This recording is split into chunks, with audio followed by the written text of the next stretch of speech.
The sustainable development debate. Is sustainable development the world's greatest hope? Or its biggest illusion? Governments pledge it. Corporations advertise it. Schools teach it. But what if the idea that we can keep growing our economies and save the planet is nothing more than a beautiful fantasy?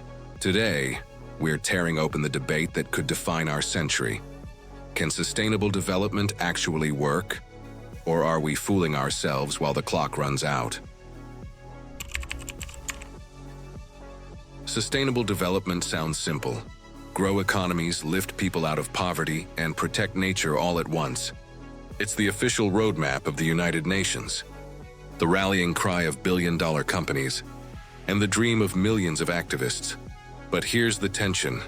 Economic growth always demands more energy, more resources, and more consumption. Can we really keep expanding while staying within the planet's limits? Some experts say yes, we can innovate our way out. Others warn it's a dangerous myth distracting us from real solutions. Stay with me, because what you're about to hear might flip your entire view of green progress upside down. Growth and green don't mix. Here's the unpopular argument. Endless economic growth and true sustainability can't coexist. Think about it. Every new phone, every highway, every streaming server needs metals, minerals, and energy. Efficiency gains, they often backfire. Economists call it the rebound effect. When we make something cheaper or cleaner, we just use more of it. Cheaper flights, people fly more. Energy-efficient light bulbs, we keep the lights on longer. If sustainable development depends on infinite growth, it's like trying to fill a bucket with a hole in the bottom. Point 1. Technology can't magically save us. Yes, technology is incredible. Solar panels, electric cars, carbon capture. But mining lithium for those batteries devastates ecosystems. Carbon capture? Still expensive in small scale. We can't engineer our way out of physics. The planet only has so much land, water, and atmosphere to give. Point 2. Inequality undermines the dream. Sustainable development promises prosperity for all, but wealth still concentrates at the top. A handful of countries and corporations consume far more than billions of people combined. How can we call it sustainable when a small slice of humanity burns through the planet's budget? Point 3. Greenwashing and empty promises. Corporations love the word sustainable, but many pledges are marketing, not action. Carbon neutral by 2050 sounds heroic until you read the fine print. Carbon offsets, vague goals, zero accountability. Meanwhile, emissions rise now. It's like promising to quit smoking in 30 years while lighting another cigarette today. Counter-argument. But innovation always wins. Here's the comeback you'll hear. Human ingenuity has always solved big problems. Why not this one? True. We've cured diseases, crossed oceans, landed on the moon. But those victories didn't require rewriting the laws of ecology. We can innovate, yes, but no invention makes infinite growth on a finite planet possible.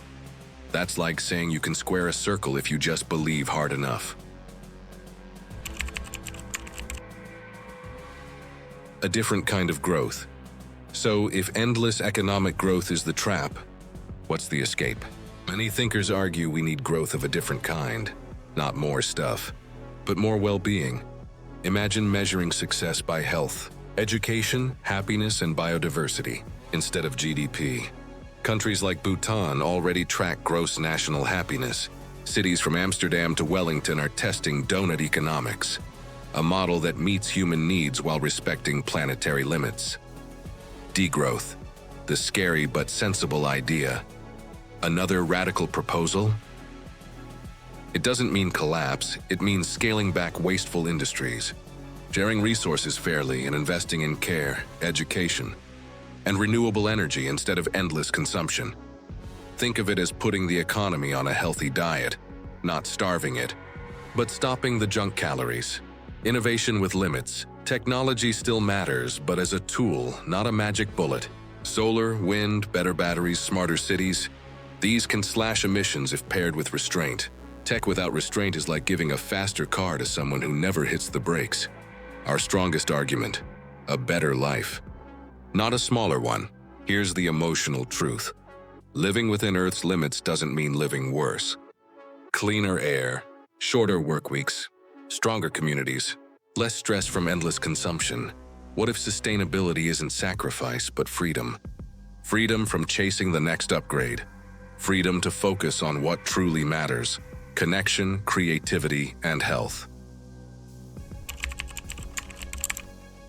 We are standing on a knife's edge. Every year of delay locks in hotter summers, stronger storms, and shrinking options. If we cling to the fantasy of endless growth, we gamble with the only planet we have.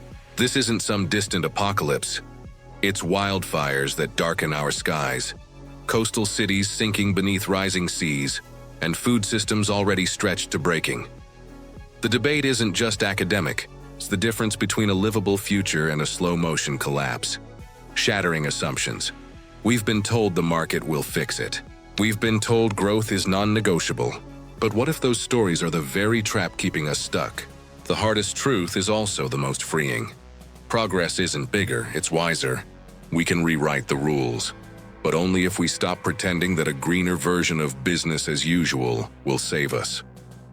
Why action now changes everything. Every fraction of a degree matters. Every policy, every community project, every choice to consume less or share more buys us time. The longer we wait, the smaller our circle of possibility becomes. This is our turning point. Tomorrow. Now. So here's the challenge. Do we keep chasing the myth of endless growth? Or do we dare to rethink progress entirely? Sustainable development isn't automatically the solution.